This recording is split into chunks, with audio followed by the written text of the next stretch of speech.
To je zelo težka naloga, veste. Glejte, koliko je papirjev, pa to še ni vse, ne. Tako da sem si poskušal takole malo olajšati delo, pa bi mogoče sam za začetek toliko rekel, da najprej sem poskušal predstaviti nekaj o češčenju svetnikov na splošno, pa malo kakšen zgodovinski pregled. No, potem pa, ker sem nekako razumel, da bi bilo dobro, da o naših svetnikih oziroma bolj svetniških kandidatih še kaj rečemo, ne. Imam pa potem v drugem delu predstavitev svetniških kandidatov naših slovenskih. Zdaj, sicer jaz imam občutek, da jih več ali manj poznamo, ne, ampak najbrž pa kakšno stvar pa tudi, bomo pa kakšno stvar tudi še na novo zvedeli. Zdaj, tole ni boljši sejem, ne. Jaz imam malo navade pokojnega profesorja Smolika, ki je vedno na predavanja nosil cele gore knjig, tako da smo enkrat za Miklavža Šajtrgo podarili, da bi jih laže in mogoče bi res tudi njega se spomnil, ne.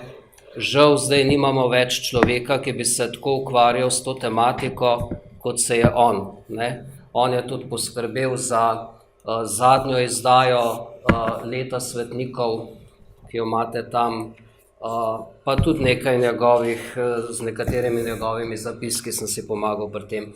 Zdaj, upam, da ne bom predolg, no. Takole, ko se sprašujemo, ne, kaj je svetniki danes, a jih mi še potrebujemo, oziroma a so današnjemu človeku še sploh blizu, oziroma ali kaj čutijo sploh z njimi, a ne, vedno pomislim na to, ne. Mladina, to imate najbrž izkušnje, ne, ima vedno neke vzornike, neke idole, ki jih občuduje, ne. Takele sobe najbrž poznate, ne, z vsaj raznimi plakati. In če si oni vedno najdejo nekoga, ne, pa so to čisto običajni ljudje, se pravi mladi, ki so zelo kritični, pa tako, zakaj ne bi potem kristjani smeli imeti tudi nekih svojih vzornikov in jih posnemati, ne? In to so svetniki. V času pontifikata Janeza Pavla II., ki je bil drugi najdaljši v zgodovini, to veste, ne? Smo se večkrat takole malo pritoževali, češ da gre s tem svojim razglašanjem novih in novih svetnikov da se gre že kar neko industrijo, oziroma da že kar pretirava, ne. Torej, v svojem pontifikatu je razglasil 1241 blaženih in 478 svetnikov, torej največ v vsej zgodovini papežev.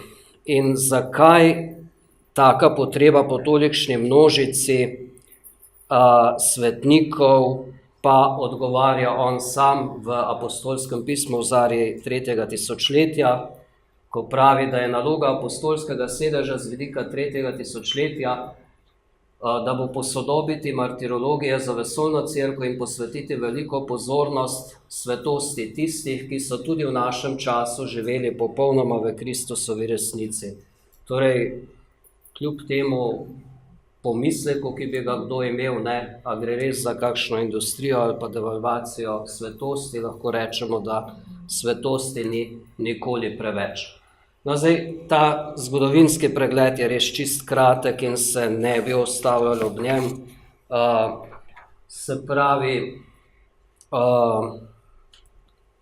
o res nekaj zelo nasplošno, kako bi rekel, o češčenju svetnikov imamo že v Svetem pismu, v Stari zavezi, ki slavi kreposti izraelskih svetniških osebnosti, priporoča češčenje angelov, potem Novi zavezi Jezus tudi spoštljivostjo govori o izraelskih prednikov, naročeno imamo spoštovanje do angelov, varuhov in tako.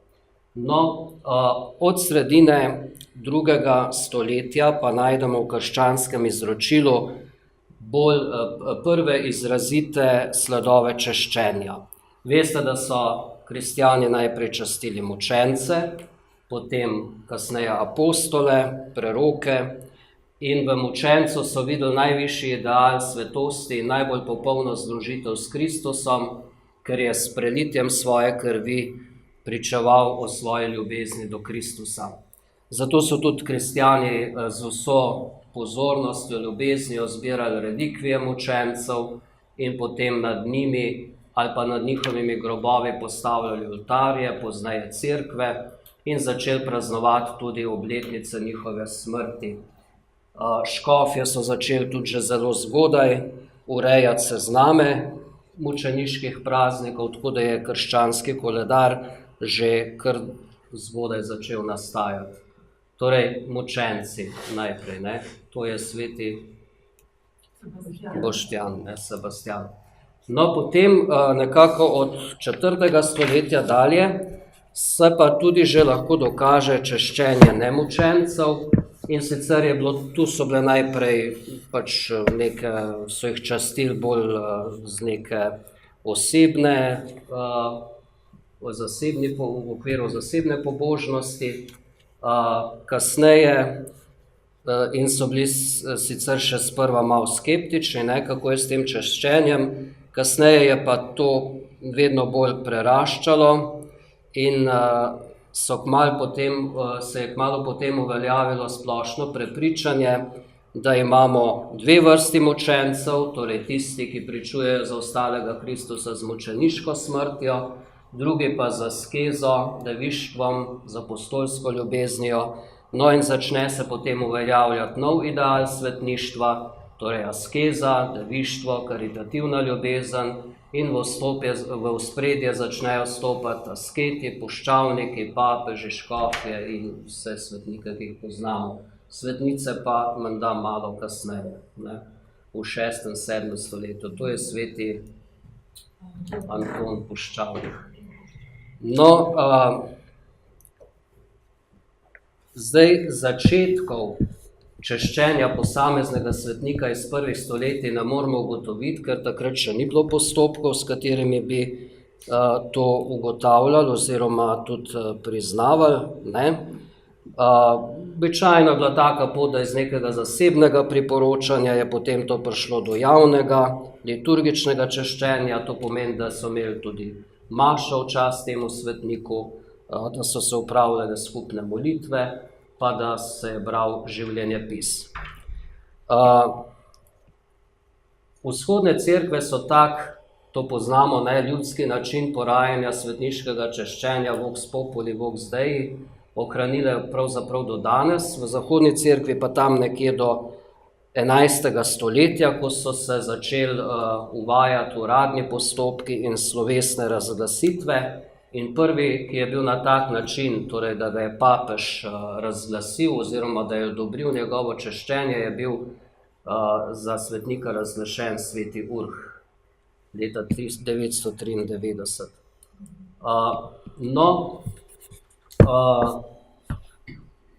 Zdaj, že od prvih začetkov so se začeli pojavljati tudi materialni dokazi o življenju svetnikov. In veda, ki to proučuje, je hagiografija, ne? Vse poznate, hagion, sveti svetnik, grafein pa pisati v grščini pomeni. Torej, prvi pomembnejši pisni dokumenti so nastali na Zahodu v času preganjanj in so vključeni v tako imenovana acta martyrum, poročila o mučeništvu. In prvo izvirno poročilo te vrste je poročilo o trpljenju svetega Polikarpa v Smirni, ki je umrl 23. februarja 155. Ta besedila so bila sprva res verodostojna, potem, ko se je pa, zlasti po tem, ko je Konstantin dal kristjanom svobodo, ko se je to razmahnilo in so nastajali tudi vedno več različnih življenjepisov, se je pa to že malo, torej pa tudi zanesljivih podatkov ni bilo dovolj, tako da so se začele pojavljati potem tudi že pretirana opisovanja raznih čudežev, tudi že kakšne legende in tako naprej. Torej, branje življenjepisov svetnikov je bilo poleg Svetega pisma gotovo najbolj razširjeno branje to je še, torej ob zgledu teh starih svetnikov, če tako rečemo, torej v branju življenjepisov svetnikov poznamo, so se porajali mnogi novi svetniki, ne, recimo Ignacij Lojolski, Edith Stein, ne. So pa ti življenjepisi res nastajali zgolj iz pobožnosti, da bi ljudi res nagovarjali in spodbujali k češčenju posameznega svetnika, zato tudi niso bili tako natančni pri zgodovinskih dejstvih ali pa, ja. Zdaj bi pa si pogledali, kako je s tem pri nas. No, in tukaj imate to, kar imamo, ne, približno to, kar imamo. Precej tega je tukaj. Torej, Slovenci smo tam nekje v prvi polovici 19. stoletja šele dobili obsežnejše življenjepise svetnikov v domačem jeziku, kar pa ne pomeni seveda, da slovenski kristjani prej niso vedeli za svetnike oziroma da niso poznali njihovega življenja. In nekaj takih poudarkov imamo tukaj, recimo duhovniki so že, ko so v molitvi brevirja, so imeli že v to molitev vključene tudi ob godovih svetnikov kratke življenjepise, zgodbe iz svetnikovega življenja in so gotovo tudi potem ljudem na primeren način oznanjali. Potem litanije so bile že zelo zgodaj, a ne, pri raznih obredih, slovesnostih so ljudje molili litanije, ponavljali svetniška imena, naštevali svetniška imena in tudi ob raznih obletnicah, posvetitve cerkve, pa god svetnika. Ob vseh teh priložnostih so se seznanjali tudi življenjem svetnikov. Potem so nastajale tudi že zelo zgodaj različne pesmi o svetnikih, tudi v Narodnem blagu jih imate, recimo Štrekelj ima tam v 3. delu, ima celo poglavje tudi o tem. Potem likovne upodobitve, seveda kipi, ki so obujali predvsem spomin na posameznega svetnika, pa kakšne freske, ki so upodabljale dogodke iz življenja svetnikov. Tudi že v prvih besedilih v slovenščini, v Brižinskih spomenikih, pa v Stiškem rokopisu so verniki za duhovnikom ponavljali v obrazcu kesanja, da se ne izpovejo samo Kristus, ampak tudi Mariji nad angelom Mihaelom, vsem angelom, svetemu Petru, vsem apostolom, in potem prosijo tudi milost Marijo in vse svetnike. Torej, tudi tisti prvi dokumenti v našem domačem jeziku govorijo o tem, da so misionarji radi govorili tudi o svetnikih in jih priporočali za zgled. No, potem so recimo pridige. Prve dokumentirane pridige o svetnikih imamo šele iz konca 17. stoletja, to poznate, Janeza Svetokriškega, ne? Njegove pridige so v 5 zvezkih zbrane, no in 3. zvezek je namenjen pridigam ob svetniških godovih. Podobno tudi oče Rogeri ima 2 zvezka, ki vsebujeta 126 pridig za svetniške godove. Pa tudi v lekcionarjih, se pravi v bogoslužnem branju, ki so ga uporabljali, so tudi že berila prav namenjena za svetniške godove. Potem so se ustanavljale razne bratovščine, ki so se vzele za zaščitnika recimo posameznega svetnika. Imate naštete nekaj bratovščina svetega Florijana, svetega Jošta nad Kranjem, svetega Janeza Nepomuka v Škofji Loki, Marjete Kortonske. Potem Božje potne cerkve so tudi že imele podobice, recimo z likom svetnika, pa s kakšno molitvijo, ali pa tudi kakšna knjižica se je že našla natiskana. in pa vrsta litanij v čast posameznim svetnikom, čeprav niso bile za bogoslužno rabo, ampak ljudje so poznali različne svetniške litanije. No, prva zbirka, obsežnejša, z življenjepisi svetnikov, jo je pa napisal novomeški kanonik Franc Verity, ne vem, kako se naglasi, je izdal zbirko v 4 knjigah. To so takele 4 knjige, kjer ima kratke življenjepise. Vsakemu dnevu je dodano premišljevanje o pomenu sameznega svetnika, to je nauk, in pa molitev, ki je tako posebej sestavljena, ni vzeta iz liturgičnih knjig. To je bilo kar precejšnja naklada, tudi to se še dobi kje. Potem so različni skladatelji ali pa pač, kar so že bili, organisti, sestavljali tudi pesmi in jih peli pri bogoslužju na svetniške praznike. In imate tukaj omenjenega Franca Ambrožiča, ta je v rokopisu izdal pesmarice,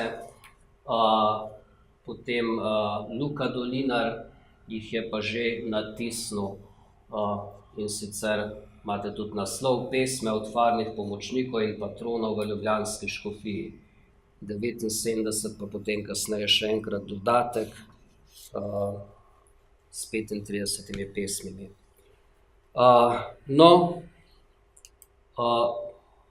Dobro, tudi še Pohlin je tukaj, ki je že tudi pisal pesmi, ampak te pesmi niso bile za petje. Potem imamo pa že, recimo, kar Slomška.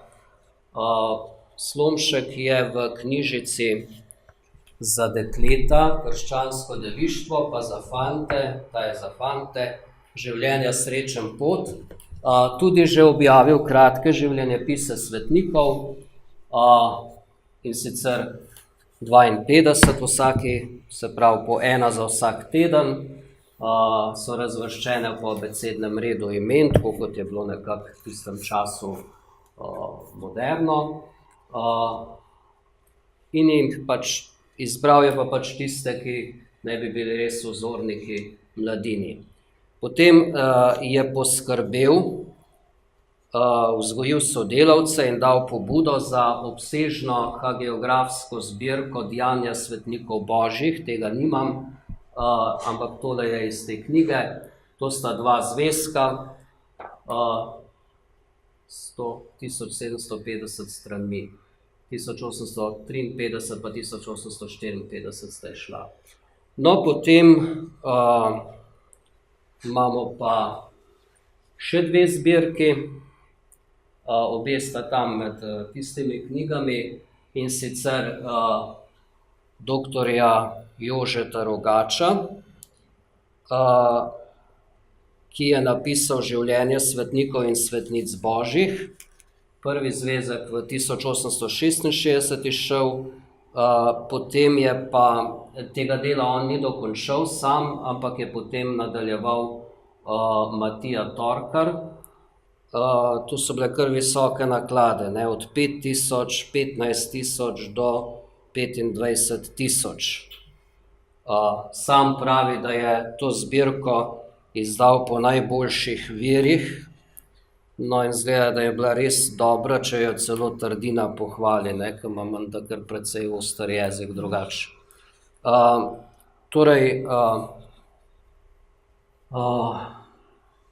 Zore, profesor cerkvene zgodovine, je pa se odločil, da bo izdal res v svoji zbirki samo tisto, kar je zgodovinsko gotovega, ampak že takrat na začetku ugotavlja prav, da mora pa sprejeti tudi nekaj svetnikov, o katerih poročajo samo legende, ampak so zelo priljubljeni med ljudstvom. In tudi Zore ni mogel vsega napisati, torej taki posamezni zvezki so izhajali, nisem našel, kje so te tako snopiči, tam imate pa vezane, in sicer so malo tam začetek 20. stoletja, ne. Do začetka druge svetovne vojne je šel 15. zvezek, ki pa se potem ni več nadaljeval po vojni, tam nekje na sred evangelista Luka se konča. No, potem je pa v letih po vojni so recimo v Oznanilu, to si tudi lahko pogledate, ne, če pa nekateri ga poznate, ne, predhodnik družine, so izhajali kratki življenjepisi svetnikov, kaj več se ni dalo pri nas tiskati takrat. Potem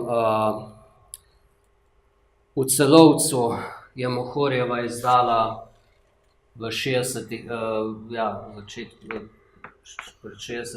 letom 3 zvezke življenjepisa novih svetnikov, živi Kristusov evangelij, torej tiste svetnike, ki jih je razglasil papež Pij XII. No, večje delo spet v 4 zvezkih, z bogato opremo, Bitenčevo, je pa izdala Zadruga katoliških duhovnikov, najprej nameravala Mohorjeva, ampak tudi izgleda, da zaradi razmer in vsega niso mogli ali pa smeli, no ta zadruga je pa lahko. Torej, urejal je Maks Miklavčič pa Jože Dolenc in sta upoštevala pokoncilska načela glede češčenja svetnikov, slovensko cerkveno umetnost, zgodovino, verske običaje na okrog 600 straneh. Posebnost je tudi, da so nota razlage praznikov, pa nekaterih, razlage praznikov profesorja Strleta, ki je pa zdaj že sam božji služabnik, ne. No, potem je pa še nekaj takih del, recimo Kuretovo praznično leto, ne, ker je na vse zadnje tudi opisuje običaje povezane s svetniki.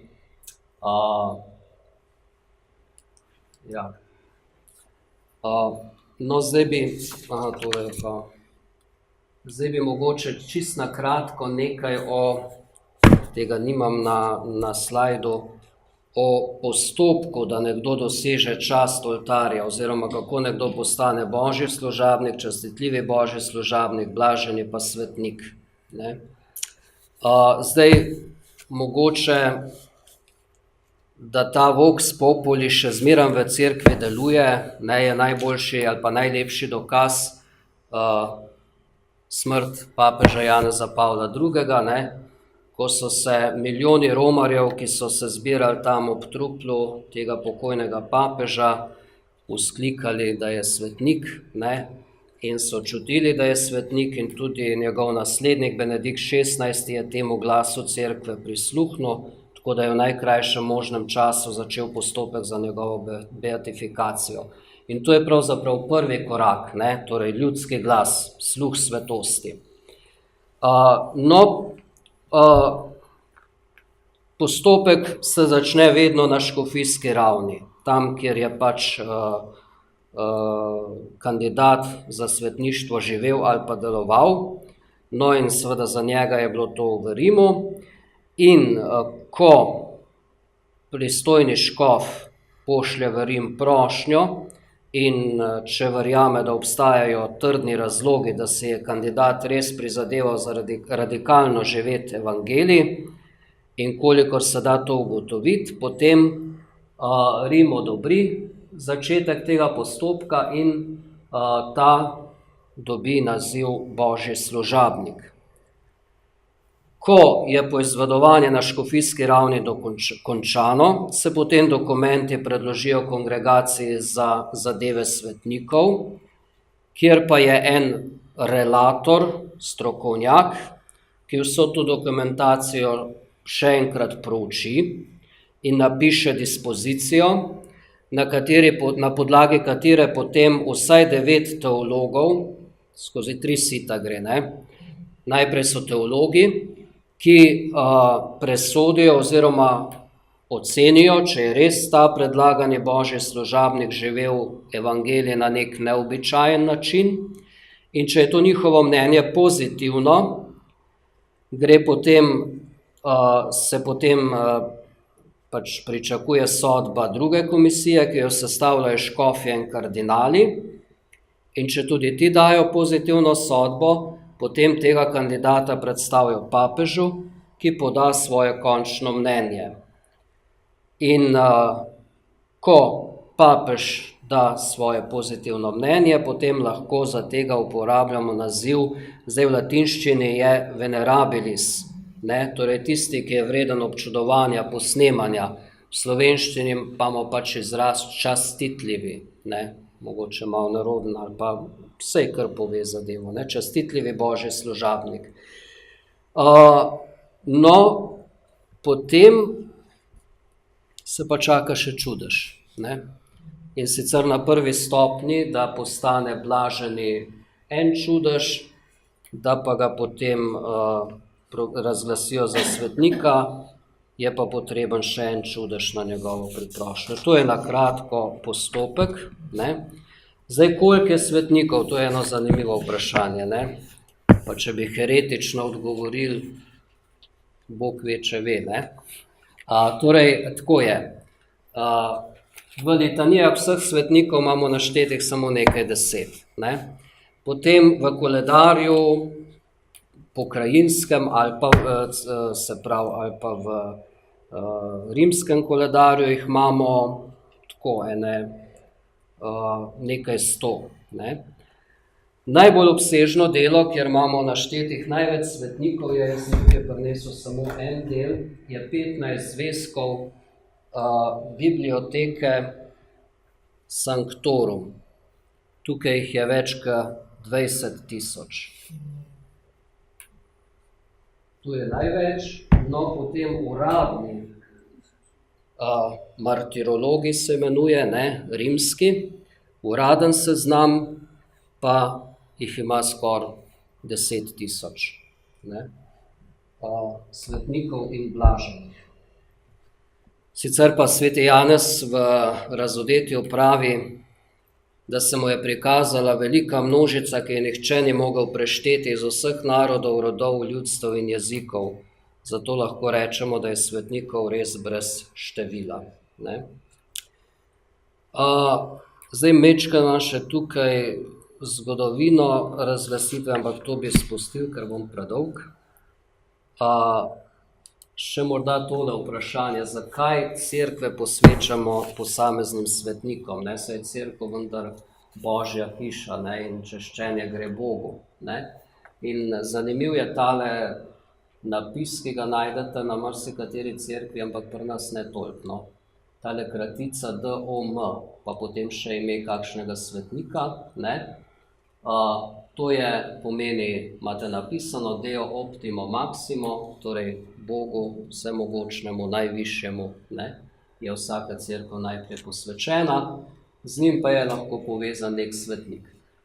Zdaj to izhaja iz prvih stoletij, ko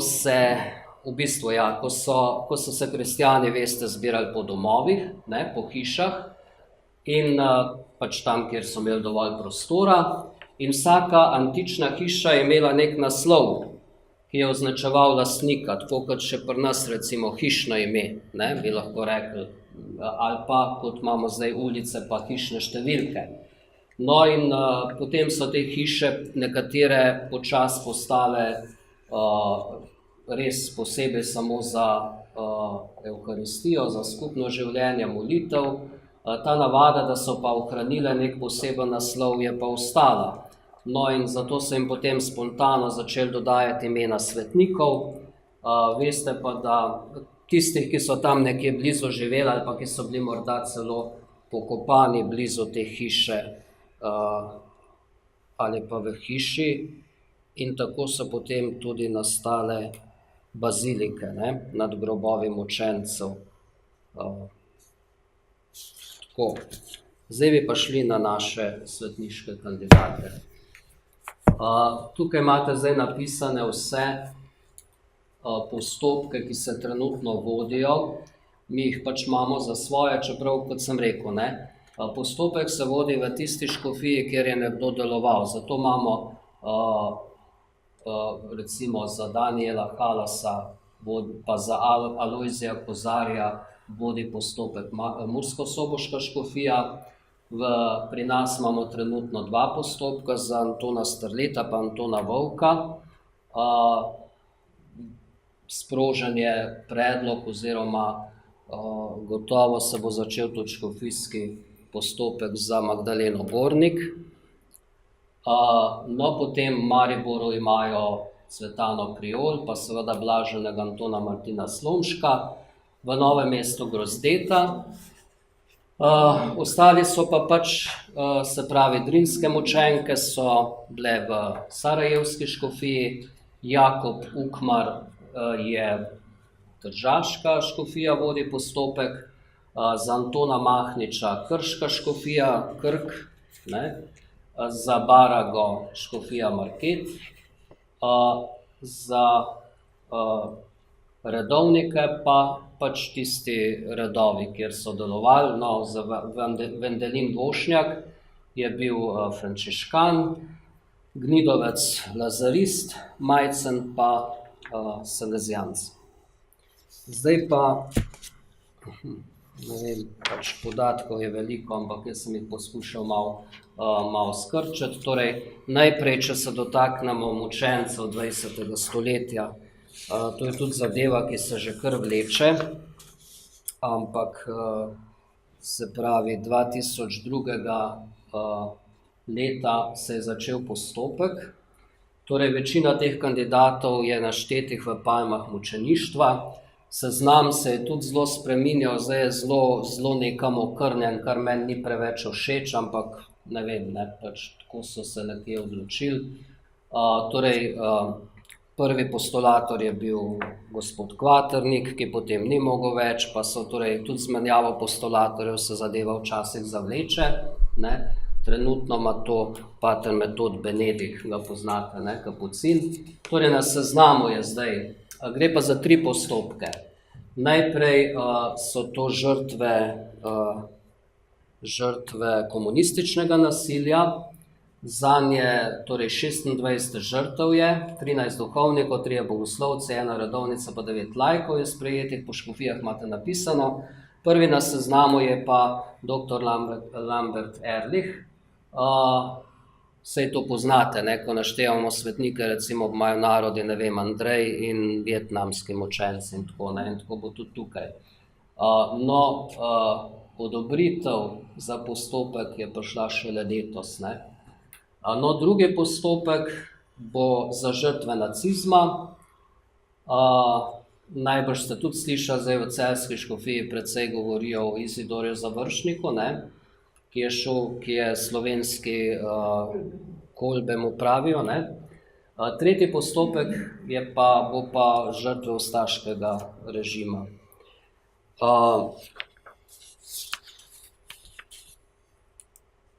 No, zdaj pojmo pa k Halasu, pa mogoče res samo osnovne podatke. Torej, zelo mlad duhovnik je bil, ko je umrl, se pravi, rojen je bil 8. leta v Čremšovcih, posvečen v duhovnika 33. leta, kaplan je bil v Ljutomeru pa v Lendavi, 39. leta je pa postal župnik na Novi župniji, Velika Polana, no in 41. leta so ga že najprej okupatorji aretirali, Madžari, ne, pod obtožbo, da je sodeloval s slovenskimi komunisti. Bil je kar nekaj mesecev v njihovih zaporih. No, potem v začetku, v začetku leta 1945 so pa partizanski aktivisti, pravijo, še zmeraj ne napišejo imena, ne, ker ni čisto jasno, ampak tisti znani aktivist, ki je zahteval njegovo likvidacijo, naj bi bil Miško Kranjec, ne, tako pravijo. No, in potem so ga res 16. marca 1945, ko se je s kolesom vračal iz Lendave, kjer je spovedoval redovnice, so ga v bližini Hotize zajeli neznanci, ga pretepli, odvlekli do Mure, ustrelili in pa vrgli v reko. No, potem so ljudje njegovo truplo izvlekli iz reke in ga pokopali na pokopališču, to je njegov nagrobnik. Zdaj seveda spoštovali so ga kot gorečega duhovnika, bil je znan tudi kot tisti, ki je precej širil čaščenje Jezusovega srca, kaj posebnega pa ni napisal, pač običajen duhovnik, ne, pastir. Naslednji kandidat v murskosoboški škofiji je Alojzij Kozar. Za njega ste tudi slišali, predvsem najbrž tudi kot pisatelja, ne. Rojen je na Goričkem na začetku 10. leta, potem je bil 36. leta posvečen, kar v nekaj krajih je bil kaplan, med vojno pregnan na Madžarsko, celo tukaj v Veliki Polani je prišel za Halasom za nekaj mesecev. No, pol od 45. leta, od konca 45. leta pa do svoje smrti je pa ves čas deloval v Odrancih, kjer je tudi pokopan. Tukaj pa tudi veste, da je imel ogromno težav, skrbi, ne vem česa še dela z gradnjo cerkve oziroma z vzpostavitvijo župnije. Na vse mogoče načine so mu seveda nagajali. Oblast je hotela na vsak način to novo župnijo zatreti in pač dobro te zgodbe, kako so jim material za cerkev zaplenili, pa kako so jim nalagali razne kazni. No, vmes je še se zgodila ena huda nesreča, ne, ko se je porušila kupola in je bilo sedem mrtvih, mislim, da. No, cerkev, ki jo je zgradil, je pa narejena po načrtu inženirja Valentinčiča, pa Stane Kregar jo je poslikal, gotovo ste že bili tam, ne. Ob tem, to je notranjost, pa tale značilna, ne, no, tele 3 zvonike so zdaj na koncu pred par leti pozidali, ker jih takrat niso. Torej, ob svojem poklicnem delu se je veliko ukvarjal tudi s kulturno dejavnostjo, imate napisano, da je vodil pevske zbore, da je zbiral tudi pesmi, napisal 10 knjig, urejeval stopinje, so danes glasilo murskosoboške škofije, tako literarno, prejel več nagrad, tudi odličje svetega Cirila in Metoda. No, Strleta poznate, ste ga srečevali najbrž, ne, profesorja. Torej, rojen je v župniji Sveti Vid nad Cerknico, 41. leta na začetku vojne je bil posvečen, potem je med vojno naredil doktorat in sicer naslov imate napisan Ravno hrepenenje po nadnaravnem smotru po nauku svetega Avguština Akvinskega. Šel je na Koroško, se je umikal tudi ob koncu vojne, ampak so ga vrnili. Bil je potem nekaj časa katehet v Novem mestu, kratek čas, ampak ker so ga kmalu zaprli in je bil, imate napisano, kar 3-krat zaprt, več kot 5 let je preživel v zaporu ali pa na prisilnem delu z drugimi duhovniki. Se pravi, najprej, ko se je vrnil s Koroške, potem od 47. do 52. In pa potem še, ko je bil že župnik na Planini, je bil ponovno obsojen. Torej, glavni očitek ali pa eden izmed glavnih je bil to, da je napisal knjigo o Lojzetu Grozdetu, ki jo imate tudi tukaj nekje vmes. Zdaj, njegovo znanstveno delo je res ogromno, ne. Ob Strletu zmerom rečemo, ne, da če hočeš biti svetnik, ne smeš veliko pisati, ne. Ker to je zdaj ogromno delo, ker je treba vsako stvar, ki jo je svetniški kandidat napisal, jo je treba pač pregledati tudi, ne. No, on je 30 let predaval dogmatiko, pa še nekatere druge predmete na teološki fakulteti, tudi pastoralno je bil, veste, zelo dejaven, ne, pri uršulinkah. No, član tudi mednarodne komisije, teološke komisije pri Svetem sedežu, napisal, glejte, 45 knjig, ogromno razprav, raziskav in člankov. Recimo en bolj omembe vredna, oziroma omembe vredne so vse, ampak bolj taka je recimo Skrivnost Boga in pa 4 knjige izbranih spisov. No, tega nisem prinesel. Vem, komu sem veroval, Živo upanje, Božja slava, živi človek, pa teologi za prihodnost. Škof Volk, je treba kaj v njem govoriti, da preletimo na hitro, ne? Torej, rojen je na začetku 20. stoletja v Vrbi, v isti hiši kot Prešeren, njegov prastric, ne. Na koncu je potem bil v Škofovih zavodih, v Malem semenišču, 23. leta je bil posvečen v duhovnika, potem je bil pa kaplan najprej 3 leta v Metliki, potem je pa prišel v Tržič, kjer je čez 2 leti postal župnik. To se lahko razlago še, ampak dobro, ne. Torej, 40. leta je potem iz Tržiča, bil je tudi najmlajši župnik takrat, ne, tako da je celo škof opisal, pa ga prosil, da mu naj, če se le da, pošlje kaplana, ki ne bo starejši od njega, ne, ki ga je bilo že težko najti, ne. Torej, 40. leta so ga potem imenovali za kanonika z namenom, da bi prevzel novo zgrajeno Baragovo semenišče, ampak se je to seveda zavleklo, ker niso mogli semenišča prevzeti, in je potem med vojno spravljal razne službe, postal je vodja tega semenišča tukaj 44. leta, 45. leta, ker ni bil noben kanonik, si ni upal, potem ko so zaprli Nadraha, je prevzel vodenje ljubljanske škofije in je bil potem pospločen tudi za pomožnega škofa, njegovo geslo je v Gospoda zaupam. Kaj so pa z njim delali, vam je pa tudi malo jasno, ne. Torej, najhujša stvar je zažig v Novem mestu 52. leta.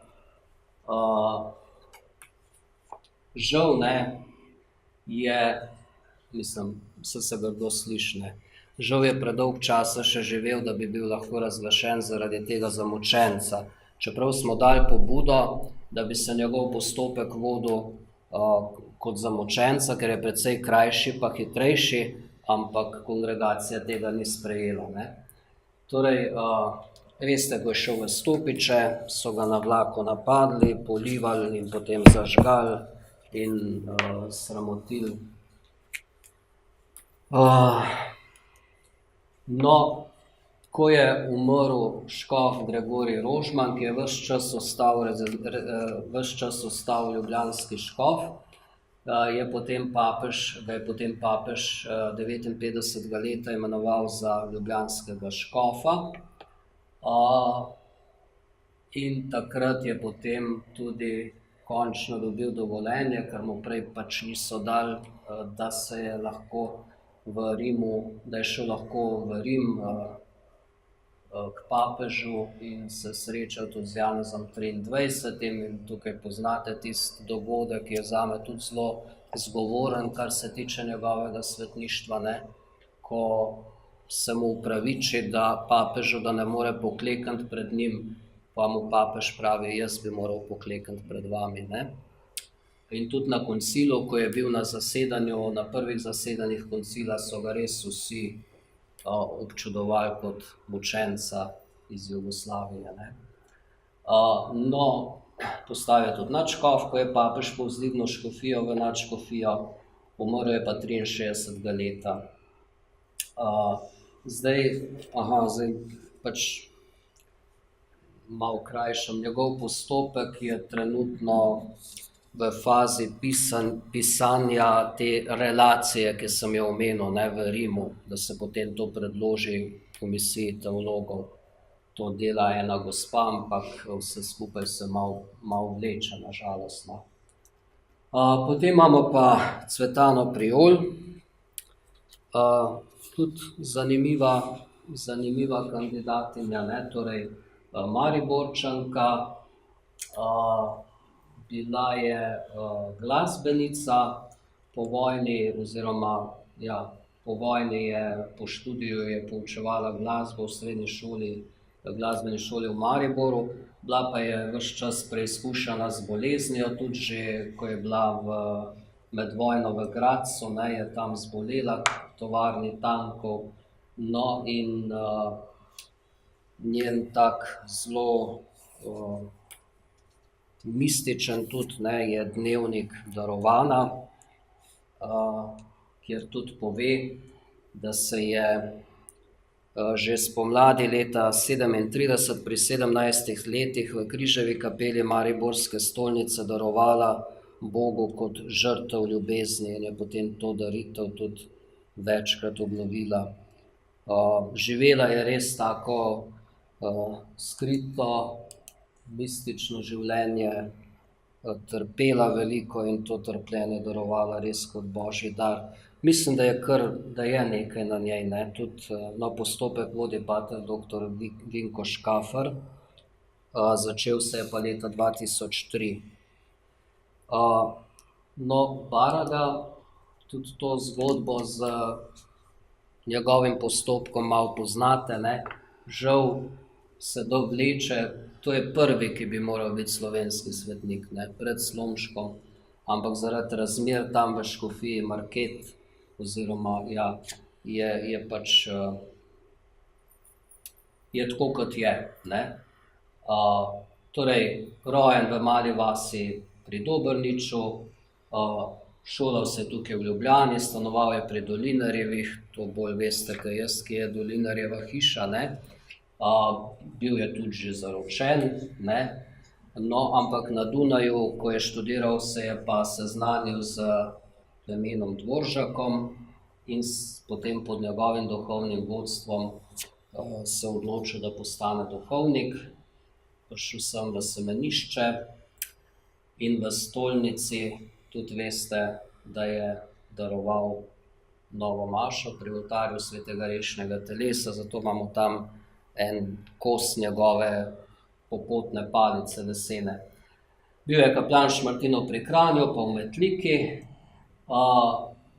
To je pa vse, kar je, ne, ker je imel hude boje z janzenisti, ki so pač zatirali vsakršno pobožnost ljudsko, malo poznate, kako je bilo takrat, še zdaj se vleče ponekod ta janzenističen duh, ne, tako da je, če po domače rečemo, je bilo vsega dost, ne, in je šel potem 30. leta v Ameriko in potem deloval v vseh teh krajih, ki jih vidite napisane, torej najprej ob severovzhodni obali Michiganskega jezera pri Indijancih z rodu Otava, potem je šel ob Veliko reko, 33.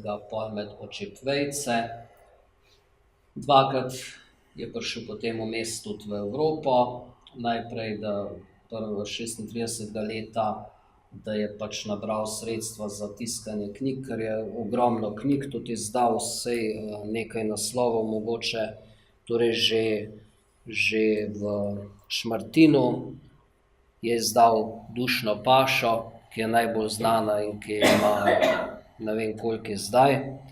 Potem v Metliki je prevajal Ligorija, Obiskanje Jezusa Kristusa v presvetem rešnem telesu, potem Indijancem je napisal slovnico, pa slovar, potem pa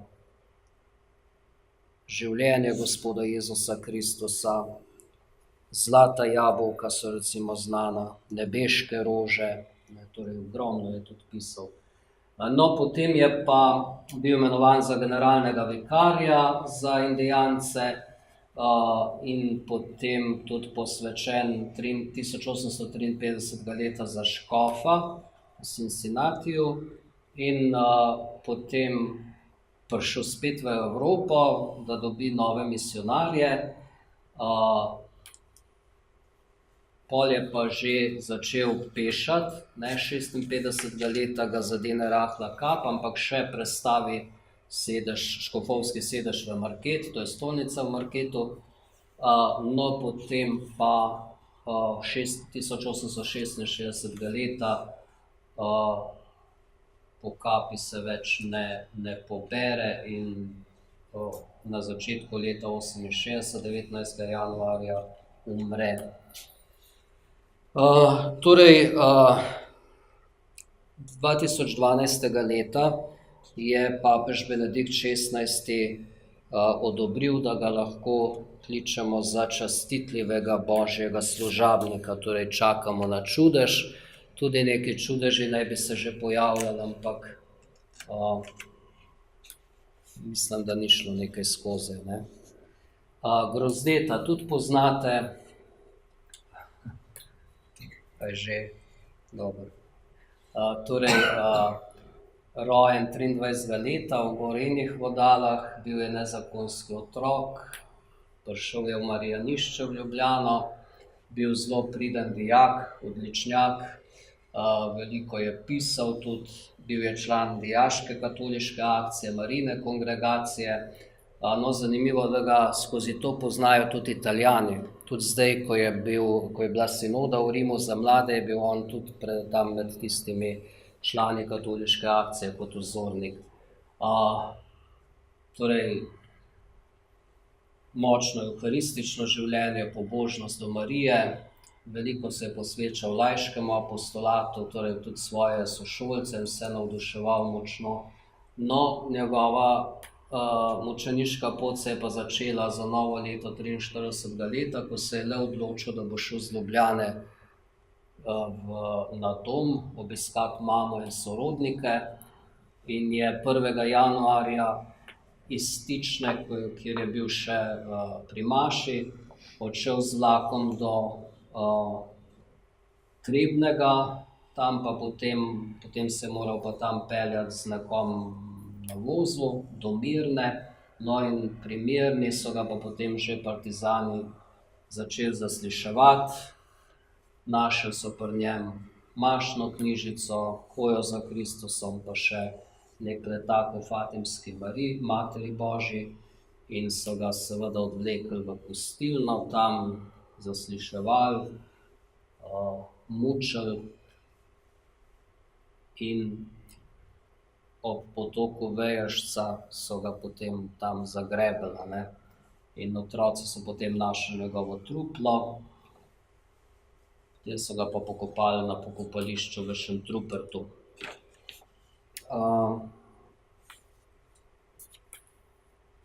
Na evharističnem kongresu v Celju ga je papež razglasil je bil razglašen za blaženega. Ne?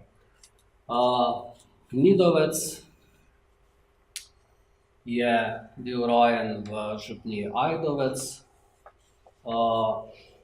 Po posvečenju je bil kaplan v Idriji pa Vipavi, ki takrat spadajo k nam. Ne? Potem je pa šel na študij klasične filologije na Dunaju. Škof Jeglič je rabil profesorje za škofove zavode, ne? Zato ga je poslal. No, tako da je potem postal profesor in pa prvi ravnatelj zavoda svetega Stanislava. Po tistem, ko je odložil to službo, je pa vstopil k lazaristom in potem odšel v Makedonijo, 24. leta imenovan za škofa v Skopju. Zdaj, to so res zelo skopi podatki, kaj vse je delal v Makedoniji oziroma v tako imenovani diaspori, je nemogoče zdaj tukaj naštevati, ne, kaj vse je gradil, kako je imel 9 škofovskih sinod, obiskoval duhovnike in se res zelo trudil za versko življenje tam. No, umrl je pa potem v Ljubljani, v Leonišču, bil pokopan na Žalah, potem so ga pa prekopali v cerkev Srca Jezusovega, ne. Potem imamo pa še morda malo manj poznan tudi Slovenec v bistvu, no, čeprav je bosanskega rodu, pater Vendelin Vošnjak, ki je bil rojen pri Velenju. Vošnjak, to pove, da so prišli njegovi predniki iz Bosne, z večje družine, na Ptuju študiral, potem pa vstopil v novicijat frančiškanskega samostana v Zagrebu in takrat dobil ime mu je bilo Mihael, njegovo redovno ime pa Vendelin. Potem je pa ves čas deloval, torej po študiju, deloval v tej frančiškanski provinci, najprej svetega Ladislava, je pa res tudi, izgleda, da je res imel ogromno služb, torej sposoben, da je bil tudi 15-krat generalni vizitator, pa tudi član vrhovnega vodstva frančiškanskega reda v Rimu, in pa tudi provincial te frančiškanske province, ki se je potem odcepila od naše, pa nekaj še.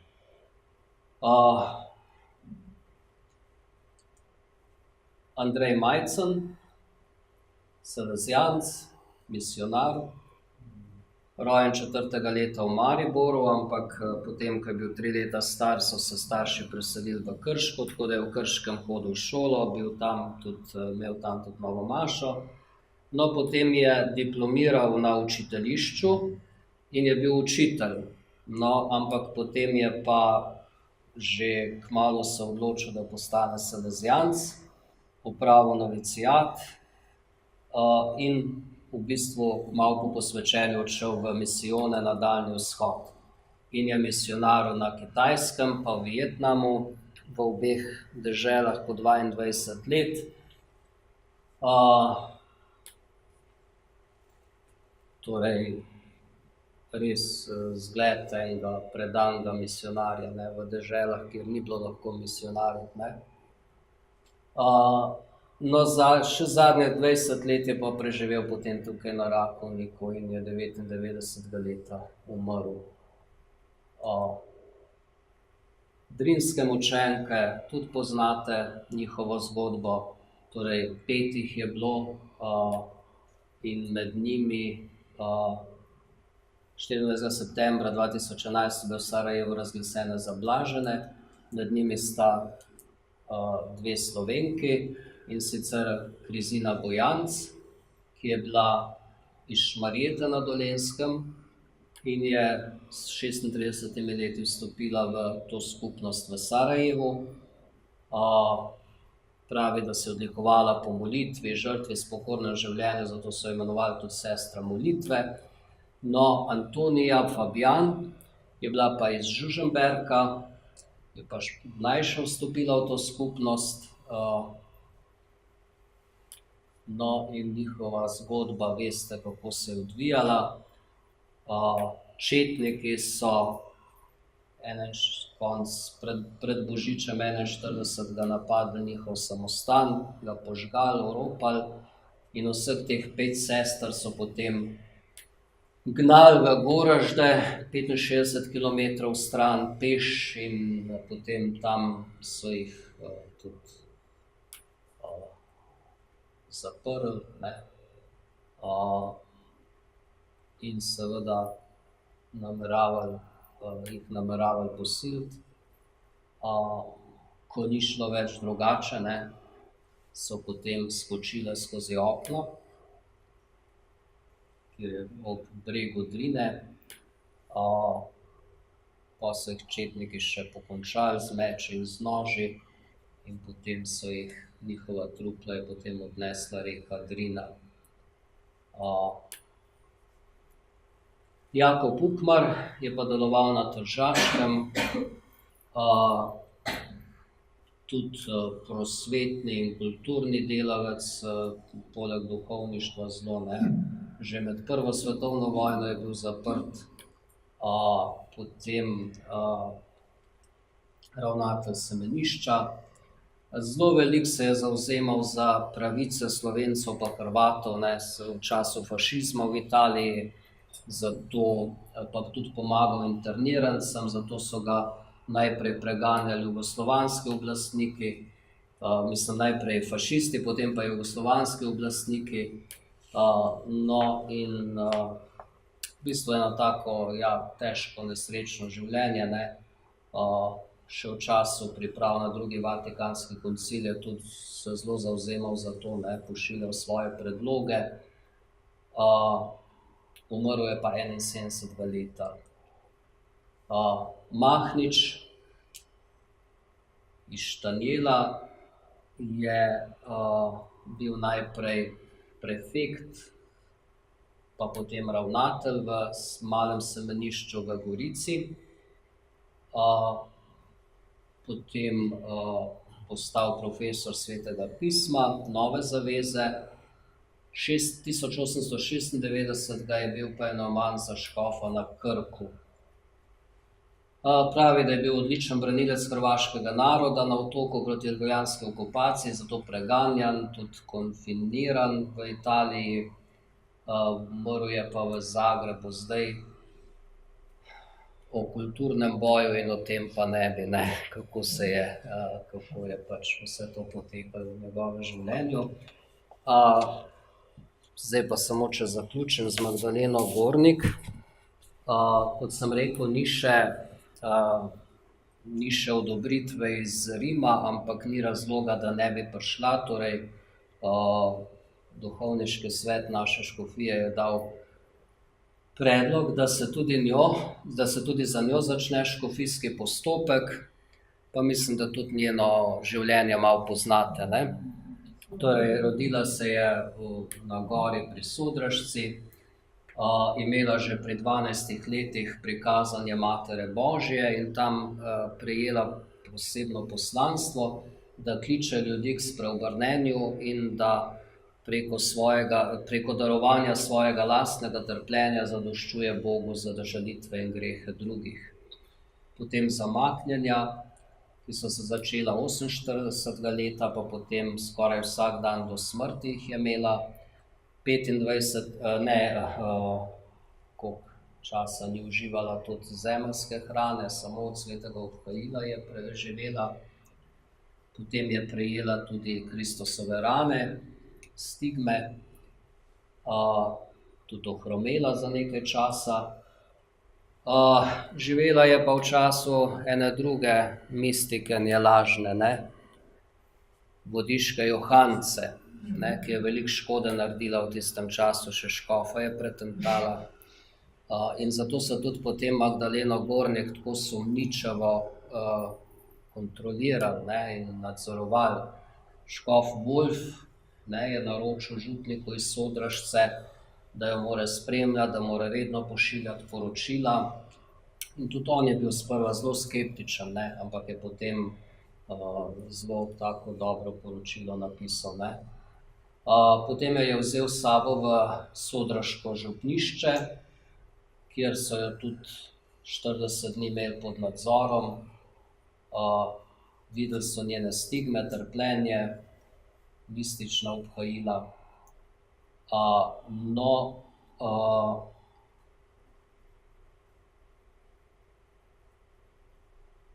Po 7 letih ohromelosti je bila potem 1855 ozdravljena. Rane so bile vidne do takrat, potem je pa sama prosila Jezusa, da jih naj zaradi radovednosti ljudi naj jih vzame, in je ostala samo rana na strani do smrti. Potem je živela v župnišču na Blokah in tam pomagala tudi. No, potem, ko je pa umrl župnik na Blokah, ta Kuplinek, so se pa sestre preselile nazaj v domačo župnijo, pokopana je pa v grobu staršev in res se vidi, ne, da nekaj je z njo, ne. Ljudje romajo na njen grob in se zbirajo vsak mesec